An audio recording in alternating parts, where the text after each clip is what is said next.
গদ্দার মমতা ব্যানার্জি মুসলমানদের ভোট নেবে, কিন্তু মুসলমানদের কোনোদিন সমস্যার সমাধান করবে না। উনি যে মুসলিমদের ভালো চান না সেটা মুসলমানরা ওয়াকআপ আর ওবিসি থেকে বুঝে গেছে।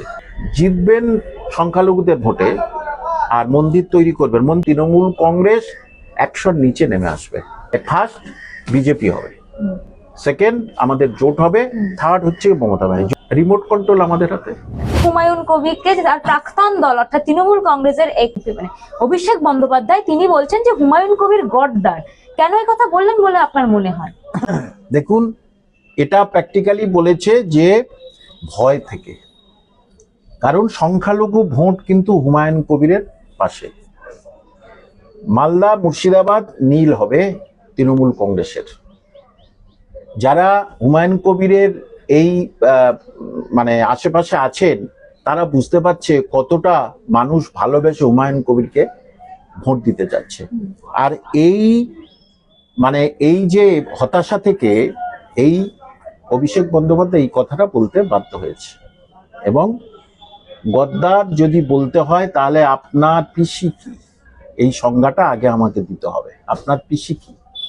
কংগ্রেসের জন্য আপনাকে চিনল? কেউ চিনত না। আপনি জাঁদরেল ব্যারিস্টার সোমনাথ বাবুকে হারালেন রাজীব গান্ধীর সৌজন্যে। তাদেরকে লাথি মেরে আপনি নতুন দল করলেন, তারপরে কংগ্রেসকে ভেঙে টুকরো টুকরো করে দিলেন সারা পশ্চিমবঙ্গে। তাহলে গদ্দারটা কে? এই সংজ্ঞাটা আগে দিক। সুতরাং গদ্দার মমতা ব্যানার্জি, আর তার ভাইপোর মুখে এই কথাটা সাজে না। আমি বললাম তৃণমূল কংগ্রেস যে 30% ভোট থেকে 31% থেকে কাউন্টিং শুরু হতো, অন্যান্য দলের 0% থেকে কাউন্টিং শুরু হতো। এবারে হুমায়ুন কবিরের 30% থেকে কাউন্টিং শুরু হবে, আর তৃণমূল কংগ্রেসের ওই সবার মতো 0 থেকে কাউন্টিং শুরু হবে। এই ভয়ে ভুল বকতে শুরু করে দিয়েছে। বেলডাঙ্গায় যে অশান্তিটা হলো তার জন্য দায়ী হুমায়ুন কবির, তৃণমূলের একটা অংশ সেটা দাবি করছে। আপনারা কি বলবেন? তারা সেখানে গেছিল? আমি তো সেখানে গেছিলাম, আমি তো নিজে সেখানে সরজমিনে ছিলাম, দূর থেকে ছিলাম, সরজমিনে দেখেছি। যখন উত্তাল হয়ে গেছে জনগণ, যেহেতু ওটা ওনার এলাকা, উনি নামলেন, সবাই চুপ হয়ে গেল। এই তোরা ছেড়ে দে, জায়গা ছেড়ে দে, মানুষের এরকম করবি না, ছেড়ে দে, যা শান্তিপূর্ণভাবে তোরা চলে যা, বাড়ি চলে যা। তখন পুলিশ কিন্তু দাঁড়িয়েছিল, পুলিশ কিন্তু কিছু বলে, পুলিশ পারেনি। একটা জনপ্রতিনিধি গিয়ে সেখানে গেছে, ওই তৃণমূলের কেউ গেলে তাড়া করতো, তারপরে উনি চলে গেলেন দমকলের মিটিংয়ে, আমি ছিলাম। তারপরে যতই শুরু হয়ে গেল লাঠিচার্জ, সাংবাদিকদের উপরে মারপিট, সাংবাদিকরা কাতর আবেদন করছে আমাদের বাঁচান। তো তাহলে কার কাছে আবেদন করবে? আপনারা ওখানে ল অ্যান্ড অর্ডার করতে গেছেন নাকি মশলা মুড়ি খেতে গেছেন? তাহলে আগে দেখতে হবে যে আমার পার্টির লোকজন তারা কি আমাদের ভোট নেবে, মুসলমানদের ভোট নেবে, কিন্তু মুসলমানদের কোনোদিন সমস্যার সমাধান করবে না। তাদের একটা পরিযায়ী শ্রমিক মারা গেছে, এখানে দেখুন কোনো পার্টি হয়নি, সমস্ত ধর্মের বর্ণের মানুষ সেখানে হাজির, সমস্ত রাজনৈতিক মানুষ, যে পাড়ার একজনের প্রাণ গেছে। তাহলে তোমরা সেখানে সহানুভূতিটুকু নেই? তার বাড়িতে যাওয়া না, যেই হুমায়ুন কবির গেলেন, এই করলেন, তখন কোথা থেকে চলে আসলো পঙ্গপালের মতো, ওই ফড়িংয়ের মতো ওই ইউসুফ পাঠান, এসে 2-4টে কথা বলে তার বাড়িতে গেল। সমাধানটাকে দুটো টাকা দিয়ে দিলেই এই সরকারের শুধু কাজ, মমতা ব্যানার্জির কিছু টাকা দিয়ে দাও, মুখ বন্ধ করে দাও। তা এখানে তো সমস্যার সমাধান হলো না, তার ফ্যামিলি খাবে কি? বেলডাঙ্গায় অশান্তির জন্য যে 30 জনকে গ্রেফতার করা হয়েছে তাদের মধ্যে দেখা যাচ্ছে বেশিরভাগই মুসলিম সম্প্রদায়। তা মমতা বন্দ্যোপাধ্যায় একদিকে শুক্রবার করে চুপ করে রইলেন, অন্যদিকে গ্রেফতারই করলেন মুসলিমদেরকে। মুসলিমরা গ্রেফতার করিয়ে কি মমতা বন্দ্যোপাধ্যায় নিজেকে মুসলিম দরদি দাবি করছেন? সেটা আর ওনার আর খাবে না। ঠিক আছে, উনি যে মুসলিমদের ভালো চান না সেটা মুসলমানরা ওয়াকআপ আর ওবিসি থেকে বুঝে গেছে। এবং এখানে সমস্ত রাজনৈতিক দলের মানুষরা তারা ছিল, তারা এইটা কেন প্রাণহানি হলো, রাজ্য সরকার তুমি চুপ। এখানে এসে তারা কিন্তু দিল্লির বিরুদ্ধে অ্যাকশন কথা বলছে না, তারা ওই ঝাড়খণ্ডের বিরুদ্ধে, তারা মমতা ব্যানার্জির বিরুদ্ধে অ্যাকশন করছে, সেই জন্য তারা থানা ওখানে গেছে। তো পুলিশ প্রশাসন চুপ কেন? তার থেকে যদি আপনি 30 মিনিট গাড়িতে যান তাহলে দেখবেন বহরমপুরে রাস্তা শুনশান, সে সব পুলিশ সেখানে চলে গেছে। এদিকে দক্ষিণ চব্বিশ পরগনা থেকে পুলিশ, বিভিন্ন জায়গা থেকে পুলিশ সেখানে হাজির, হাওড়া পুলিশ সেখানে হাজির হয়েছে, সে রাস্তা শুনশান। কি একটা ভাইপো, জনৈক ভাইপো, সে সেখানে যাবে? হ্যাঁ, যে মানে একটা কি বলবো, একটা ক্লাবের একটা একটা এলাকা জেতানোর ক্ষমতা তার নেই। সে ওই সৌজন্য বলে, পিসের সৌজন্য বলে ওই জায়গাটা পেয়েছে, তার জন্য অত মানুষের 6 লাখ, অত পুলিশের 6 লাখ মানুষকে যেতে বারণ করেছে। আপনি জেনে নেবেন, সেখানে লোক আমাকে বলেছে, যার দোকানে বসে চা খাচ্ছিলাম, 9টা তাড়াতাড়ি খেয়ে নিন, তাড়াতাড়ি 9টার সময় বন্ধ করে দিতে হবে। কিসের ভয়?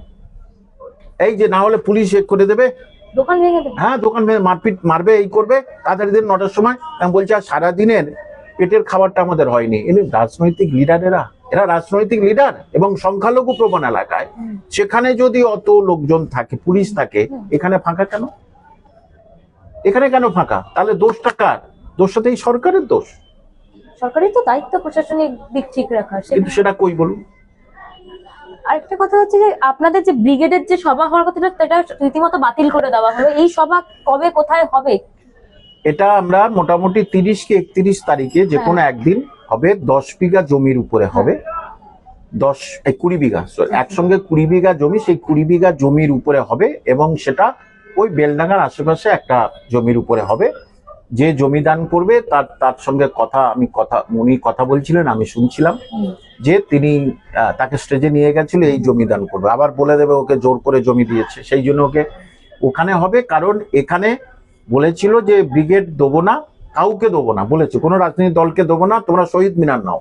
কিন্তু শহীদ মিনারে অত কম লোকজন কোথায় থাকবে, সেই জন্য ওখানে অত বড়, অর্থাৎ ব্রিগেডের অল্টারনেটিভ হিসেবে ওখানে করা আছে 30-31, কারণ 2 তারিখ থেকে মাধ্যমিক পরীক্ষা সম্মত শুরু হচ্ছে, 30-31 তারিখে ওখানেই হবে আর কি। হুমায়ুন কবিরকে তৃণমূল এত ভয় পাচ্ছে কারণ এদিকে ব্রিগেডে সভা করতে দিচ্ছে না, এদিকে পারমিশন দিচ্ছে না কিছু, এদিকে আটকানোর চেষ্টা করছে, হুমায়ুন কবিরকে এত ভয় পাচ্ছে কেন? মানে হারার ভয়। সংখ্যালঘু ভোটে তো রমরমা করতো, সেই থেকে হারার ভয়। অর্থাৎ মুসলমানরা যে চেয়ারে বসে আছে না মমতা ব্যানার্জি, ওই পাওয়ার 4টে পাওয়ার যে পা আছে, সেই 4টে পা 3টে পা হচ্ছে কি সংখ্যালঘুদের। এইবারে সংখ্যালঘু 3টে পা চলে যাবে, বসবে কি করে? পড়ে যাবে। সেই ভয়টা, সেইটা কে তুলেছে? প্রথম এইটা শুরু করেছে কে? হুমায়ুন কবির শুরু করেছে। আর সেই জন্যই তৃণমূলের ঘুম হারাম হয়ে গেছে। তারপরে এসআইআর তো আছে, কিন্তু মেন সংখ্যালঘু ভোটের উপরে ভর করে জিততে পারতো, সেইটা আর হচ্ছে না। তার কারণ পরপর 3টে মন্দির আপনি করে দিলেন, সংখ্যালঘুদের জন্য একটা মসজিদ করেছেন। যদিও সংখ্যালঘুরা আপনার মসজিদে, আপনার মতো মহিলার দ্বারা সংখ্যালঘুরা মসজিদ নেবে না, কারণ মসজিদ হচ্ছে কে দিচ্ছে, কোন পয়সা সে মসজিদ দিচ্ছে, সেটার পর্যালোচনা করে তবে মসজিদ তৈরি হয়। সুতরাং সংখ্যালঘুরা মসজিদের আশা করে না। কিন্তু আপনি জিতবেন সংখ্যালঘুদের ভোটে আর মন্দির তৈরি করবেন, মন্দির তৈরি করুন, আমাদের কোনো অবজেকশন নেই। পশ্চিমবঙ্গে হিন্দু মুসলিম পাশাপাশি আমরা থাকি, মন্দির মসজিদ সহাবস্থান। কিন্তু আপনি যাদের ভোটে যেতেন তাদের জন্য একটা কথা খরচা করলে যে তোমাদের জন্য আমি জামা মসজিদ করে দেবো, সেইটা মুসলমানরা বুঝে গেছে। অর্থাৎ ওনার যাবার সময় হয়ে গেছে, সেটা উনি নিজে বুঝে গেছেন, বুঝতেও পারছেন। বহরমপুরে গেল জনৈক ভাইপো, লোক দেখলো, যে জায়গাটায় করেছিল সেই জায়গাটা আমি ভুলে গেছি, সেখানে 1500-2000 লোক ধরবে। তার থেকে ঘন্টা দেড়েক দূরে দমকলে 12,000-15,000 লোক জমায়েত হয়েছিল হুমায়ুন কবিরের, সেটা বুঝে গেছে। প্রধানমন্ত্রী দেখা যাচ্ছে বিভিন্ন জায়গায় উনি সফর করছেন, বাংলারই বিভিন্ন জায়গায়, কিন্তু মুর্শিদাবাদে যদি উনি সভা করেন তাহলে আপনাদের কি প্রতিক্রিয়া থাকবে? তাদের সভা, যে গণতান্ত্রিক ইয়েতে সবাই যে কেউ সভা করতে পারে, কোনো অসুবিধা নেই। সভা করলে কি আর মানুষ ভোট দেবে নাকি? অনেকে মুখ্যমন্ত্রীকে দেখতে যেতে পারে, অনেকে প্রধানমন্ত্রীকে দেখতে যেতে পারে, দেখতে যাওয়াটা স্বাভাবিক। অনেক সংখ্যালঘুও গেছে, তাই বলে সবাই যে ভোট দেবে এমন কোনো কথা নয়। সুতরাং যে কেউ সভা করতেই পারে, কিন্তু সভাটা যদি পয়সা দিয়ে হয়, এই যা প্রত্যেককে 500 টাকা করে দেবো, কোনো একটা রাজনৈতিক দল এই পশ্চিমবঙ্গে তার করে, বুঝলেন তো? যে আমরা যেদিন দমকল থেকে যাচ্ছি পর গাড়িতে একটা জায়গায় হোটেলে হুমায়ুন সাহেব করলেন যে এটা খেয়ে নিন, কিন্তু খেতে গেছি সেখানে দেখলাম 4-5 জন তারা পতাকা নিয়ে, জনৈক একটা দলের পতাকা নিয়ে ওখানে খেলো। একজন বলল আরো ভাত দাও, আরেক প্লেট এই তরকারি দাও।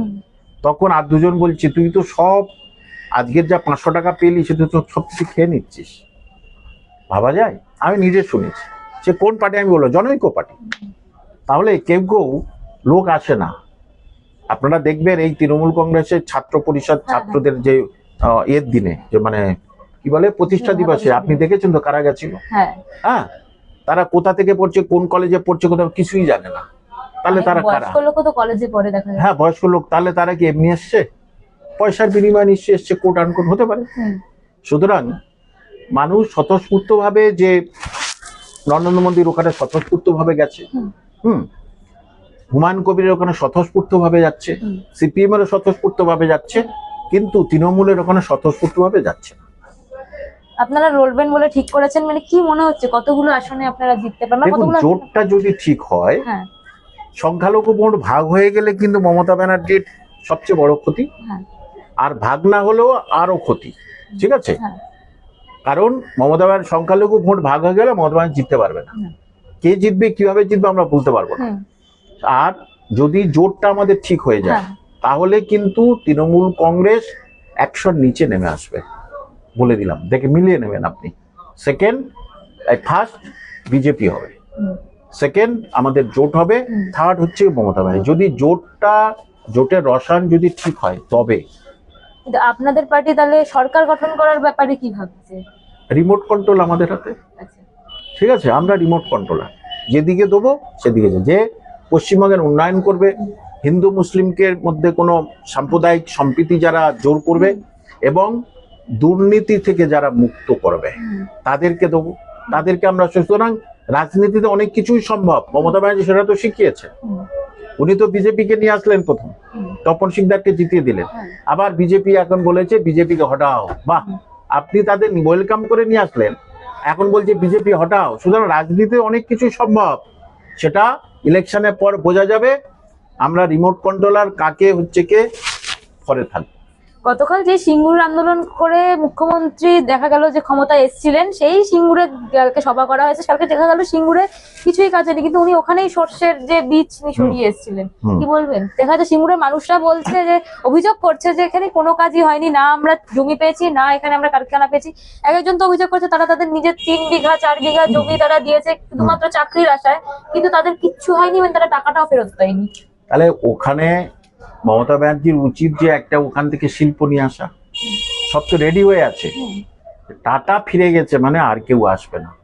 আর তারা জানে আসলে তো আমাদের প্রতিদিন চাঁদা দিতে হবে, বুঝতে পারছেন? প্রতিদিন আমাদের চাঁদা দিতেই হবে, এটা তো এখানকার সংস্কৃতি হয়ে গেছে। সেই জন্যই হচ্ছে মোদিজি বলতে পারতেন যে ঠিক আছে আমি টাটাকে বলছি, টাটা আসবে। কিন্তু টাটা তো জানে, বা মোদিজিও জানে যে এখানে কারখানা করার পরিবেশ নেই। কারখানা উঠে যাচ্ছে কেন? পয়সা দিতে হবে, যে কোনো কাজে পার্টির মিটিং, উমুকের বিয়ে, তুমুকের। আসলে কি, যারা রাত্রেবেলা চিন্তা করে কালকে কি খাবো, তারা তৃণমূল কংগ্রেসটা করে। মানে আপনারা বলছে সব জায়গায় তোলাবাজি, যেরকম কারখানা কলকারখানা বানাতে গেলেও পয়সা দিতে হবে, পয়সা দিতে হবে। বানাবো, তারপরে হচ্ছে কি কারখানা চালু হয়ে গেল, আজকের ওই মেয়ের বিয়ে, টাকা দাও তুমি। তার ফলে কারখানাগুলো উঠে যাচ্ছে। এবং পশ্চিমবঙ্গে কটা কারখানা এসছে? আপনি শুধু তো দিল্লি বিভিন্ন দেশে যাচ্ছে, বলে কারখানা করব। ইস্পাত কারখানা সৌরভ গাঙ্গুলির কি হয়ে গেল? হ্যাঁ, কোথায় ইস্পাত কারখানা? তাহলে সবকিছু মমতা ব্যানার্জির সঙ্গে গটাপ। মানুষ বুঝে গেছে চাকরি, সরকারি চাকরি নাই, বেসরকারি চাকরি নাই, চাকরি চলে যাচ্ছে। মুসলিমে দ্বন্দ্ব, মন্দির তৈরি করছে, মসজিদ তৈরি করব না, এদিকে মুসলমানদের বলবো তোমাদের পাশে আছি। সুতরাং মমতা ব্যানার্জির কারিশমা জিরোতে নেমে গেছে। অসংখ্য ধন্যবাদ।